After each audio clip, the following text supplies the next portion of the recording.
എല്ലാവർക്കും എക്സൽ ഇലക്ട്രിക്കൽസിൻ്റെ പുതിയൊരു വീഡിയോയിലേക്ക് സ്വാഗതം. നമ്മൾ ഇന്ന് ചെയ്യുന്നതൊരു ടോർച്ച് ലൈറ്റ് റിപ്പയർ ചെയ്യുന്ന വീഡിയോ ആണ്. ഈ വീഡിയോ സ്കിപ്പ് ചെയ്യാതെ ശ്രദ്ധയോടെ മുഴുവനായും കാണുന്ന ആർക്കും ടോർച്ച് ലൈറ്റ് റിപ്പയർ ചെയ്യാൻ സാധിക്കും. വീഡിയോ മുഴുവനായും കാണുക. എക്സൽ ഇലക്ട്രിക്കൽസിൻ്റെ വീഡിയോ ആദ്യമായിട്ടാണ് നിങ്ങൾ കാണുന്നതെങ്കിൽ ചാനൽ സബ്സ്ക്രൈബ് ചെയ്യുക. ഞങ്ങളുടെ വീഡിയോയുടെ നോട്ടിഫിക്കേഷൻ അപ്പോൾ നിങ്ങൾക്ക് ലഭിക്കുന്നതിനായി തൊട്ടടുത്തുള്ള ബെല്ലൈക്കൺ കൂടി എനേബിൾ ചെയ്യുക. അപ്പോൾ നമുക്ക് നേരെ വർക്ക്ഷോപ്പിലോട്ടേക്ക് പോകാം. ഇതാണ് നമ്മൾ റിപ്പയർ ചെയ്യുന്ന ടോർച്ച്. സാധാരണ ടോർച്ചുകൾക്ക് കൂടുതലായും ഉണ്ടാകുന്ന പ്രശ്നം ഇതിൻ്റെ ബാറ്ററി കോൺടാക്റ്റ് കേടുവരുന്നതാണ്. ആവശ്യമായതിലും അധികം നേരം സ്ഥിരമായി ചാർജ് ചെയ്യുമ്പോൾ ബാറ്ററി ലീക്ക് വരികയും ഇത് ബാറ്ററിയുടെ പുറംഭാഗം കറവടിക്കുന്നതിന് കാരണമാവുകയും ചെയ്യുന്നു. അതുകൊണ്ട് ആദ്യം നമുക്ക് പിൻവശം അഴിച്ചു നോക്കാം. ബാറ്ററിയും ഇതിൻ്റെ സ്പ്രിങ്ങും കുഴപ്പമില്ല. ഇനി ഇതിൻ്റെ സർക്യൂട്ടിൻ്റെ ഭാഗം കൂടി കേടാണോ എന്ന് നോക്കണം. സർക്യൂട്ട് ചെക്ക് ചെയ്യുന്നതിനായി ചാർജർ വെച്ച് ഇതിലേക്ക് പവർ കൊടുത്ത് നോക്കിയാൽ മനസ്സിലാകും. ചാർജിങ് സോക്കറ്റിലേക്ക് ചാർജർ ഹോൾഡ് ചെയ്ത് സ്വിച്ച് ഓൺ ചെയ്ത് നോക്കാം. ഇല്ല, ഇത് വർക്ക് ചെയ്യുന്നില്ല. അപ്പോൾ സർക്യൂട്ടുമായി ബന്ധപ്പെട്ട തകരാറാവാനാണ് സാധ്യത.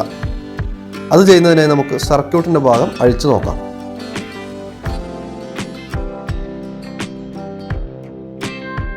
ഇതിൻ്റെ മുൻവശം അഴിച്ചാൽ ഈ ഭാഗത്ത് 2 ഗ്രൂവ് കാണാം.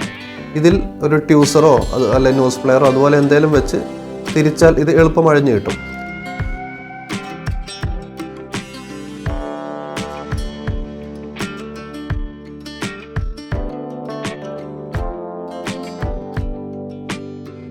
ശേഷം റിങ് അഴിച്ചെടുത്ത് ഇതിൻ്റെ പിൻവശത്ത് നിന്നും ജസ്റ്റ് ഒന്ന് തള്ളിക്കൊടുത്താൽ ഇതിൻ്റെ സർക്യൂട്ട് അടങ്ങിയ ഭാഗം പുറത്തേക്ക് വരും.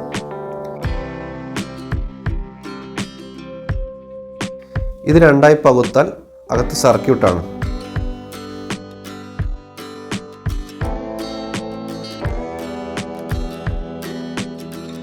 ഇനി ഇതിൻ്റെ സോക്കറ്റിലേക്ക് ചാർജ് കൊടുത്ത് നമുക്കിതിൻ്റെ സ്വിച്ച് തകരാറിലാണോ എന്ന് പരിശോധിക്കാം. ഇതിൻ്റെ സ്വിച്ചിൻ്റെ 2 കോണ്ടാക്റ്റും ഷോർട്ട് ചെയ്ത് നോക്കാം.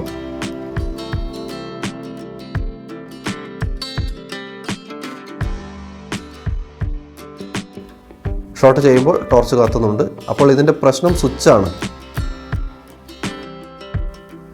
ഇനി സ്വിച്ച് നമുക്ക് അഴിച്ചു മാറ്റി പുതിയത് ഫിറ്റ് ചെയ്യണം. ഈ സ്വിച്ചിന് 2 കാലുകളാണ് വരുന്നത്. അത് സോൾഡറിങ് അയൺ വെച്ച് അഴിച്ചെടുക്കണം.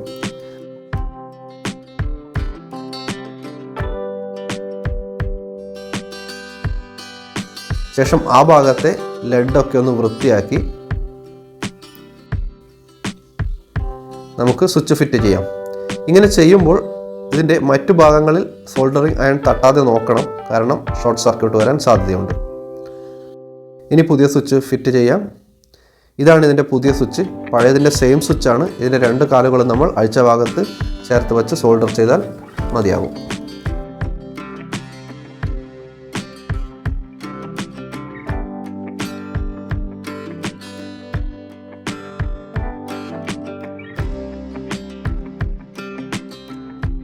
സ്വിച്ചിൻ്റെ അടിഭാഗത്തായി ടോർച്ചിൻ്റെ ഷേപ്പിന് ചേർന്ന് നിൽക്കുന്നതിനായി ഒരു ചെറിയ പാർട്ട് വരുന്നുണ്ട്.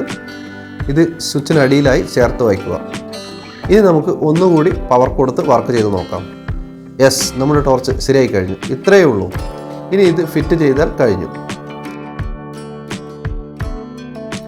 അഴിച്ച പോലെ ശ്രദ്ധയോടെ നമുക്കിത് ടോർച്ചിലേക്ക് ഇറക്കി വെച്ച് ഇതിൻ്റെ റിങ് ഫിറ്റ് ചെയ്താൽ റെഡിയായി. ഇത്രയേ ഇതിൽ ചെയ്യാനുള്ളൂ. വീഡിയോയുമായി ബന്ധപ്പെട്ട നിങ്ങളുടെ സംശയങ്ങൾ കമൻറ്റ് ചെയ്യുക. വീഡിയോ ഇഷ്ടമായാൽ ലൈക്ക് ചെയ്യുക. ഇതുവരെ സബ്സ്ക്രൈബ് ചെയ്തിട്ടില്ല എങ്കിൽ സബ്സ്ക്രൈബ് ചെയ്യുക. ഈ വീഡിയോ ഇവിടെ പൂർണ്ണമാവുകയാണ്. മറ്റൊരു നല്ല വീഡിയോയുമായി ഉടനെ കാണാം. താങ്ക്